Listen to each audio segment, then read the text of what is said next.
Hi, my name is Sarah Guillen. I'm a French teacher in New York City, but I used to work at North Bergen High School from February 2011 to June 2013.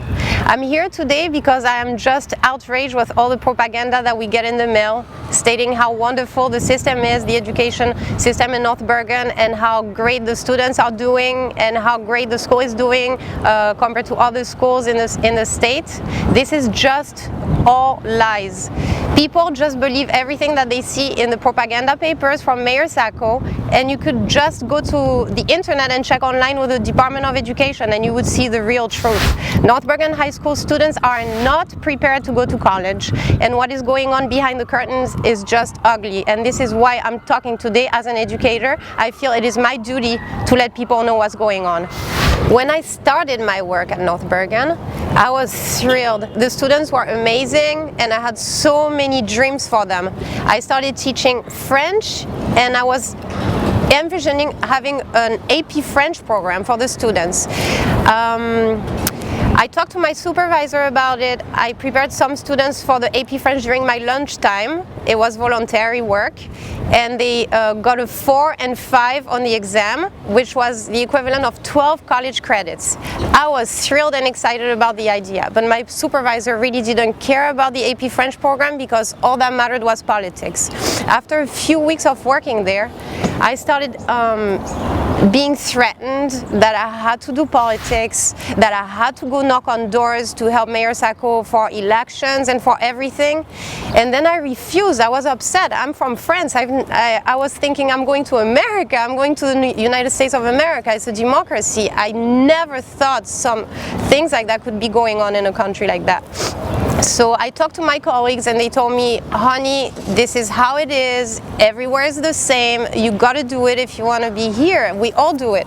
So I did it for like twice. I went out twice and I felt just like disgusted with myself. I wasn't a citizen, I wasn't voting, and I was being forced to go knock on doors and say Mayor Sacco is great, he's wonderful, and how everything was great, and I was just like very upset with that. After a few weeks, the VP from North Bergen High School approached me and she told me, next week is the Mayor's Ball, how many tickets do you want? And I said, when is that? And she told me, I don't remember if it was a Tuesday or Thursday, but I said, oh no, I don't go out during the week. And she told me, I am not asking you if you go out during the week. I am not asking you if you're going to go. You have to buy tickets no matter what, whether you go or not. And I said, how much is it? And she said, $150. And I said, what if I don't? And she told me, well, if you don't, you won't be here next year. And things started being really hard for me. I did give $150. I had to go and show up my face, and I was just very uncomfortable with the whole thing. So as the weeks passed by, I felt that huge feeling of injustice when I was looking around me. Some teachers were just playing with their cell phones, printing their documents for their restaurant business, while the kids were just hanging out and playing with their cell phones. Those teachers were getting great reviews by the supervisor, all because they were doing politics. They had gone to the Mayor's Ball, they were knocking on doors and doing everything they were asked to do, except educating the children. This was just outrageous. I couldn't stand seeing that unfairness. The supervisors on election days were never around. They were getting paid for helping at the voting polls. A lot of teachers were asked to go after school and make sure that all the people from the streets voted. I'm going to give you an example. In one of my classes, I had the commissioner's daughter and one of the VP's daughter. I was asked to only give them A's. I was told as a recommendation that they only got A's and that they were honor students. After dealing with all that stuff, I started wondering, how come those people get opportunities? They will go with first honors because they are the commissioner's daughter, they are the VP's daughter, they are related to Sacco or one of the administrators. They will go to college, have scholarships, all that stuff because of their grades. What about everybody else? Can we have a fair system for our students? I was outraged. I started refusing to do all the politics. I was doing my job. They made my life a living hell. They gave me cafeteria duty with over 300 students.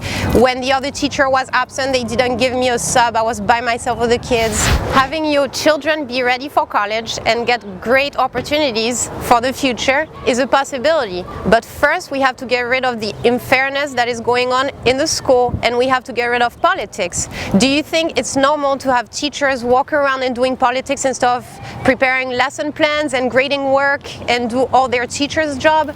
I don't think it's right. After I realized that it was probably not everywhere the same, I just refused to do everything that I was asked to do as far as politics was concerned. My supervisor started threatening me, told me that I was going to be observed the following week, and I told him that he was welcome to come to my classroom, that I had no problem with that. In my review, he mentioned that I didn't do any after-school activities, and that's why I was getting a bad review. Not a bad review, but he definitely mentioned that in my thing. So then I was told that I was going to have a hearing at the Board of Education. That day was just too much. I went home, I posted my resume online. 9 minutes after I posted my resume, I got a phone call from a school in New York. I went for the job interview the next day and signed my contract. So then I went back to work, finished the school year, and I didn't really say anything because I was scared. I was scared of retaliation. I never spoke openly about what happened. My students were always asking me, why are you leaving? And I was so scared for even my life that I decided that I wouldn't say anything. I was forced, just like all my colleagues were forced to do things that they don't like to do, just so that SACO could stay in power. I think that's a dictatorship. It's lasted 3 generations. It's outrageous. As an educator, today, I am coming out of that silence and I am speaking publicly because I feel that we have the right for democracy in North Bergen. I still live in North Bergen and I pay my taxes for an education system that is corrupted, for the township that is corrupted, and it's just my duty to come out and say that I am not scared anymore. And don't be scared anymore, because the day of the elections, you have the power to make a change. You can vote against SACO and get democracy back for the people of North Bergen. Thank you.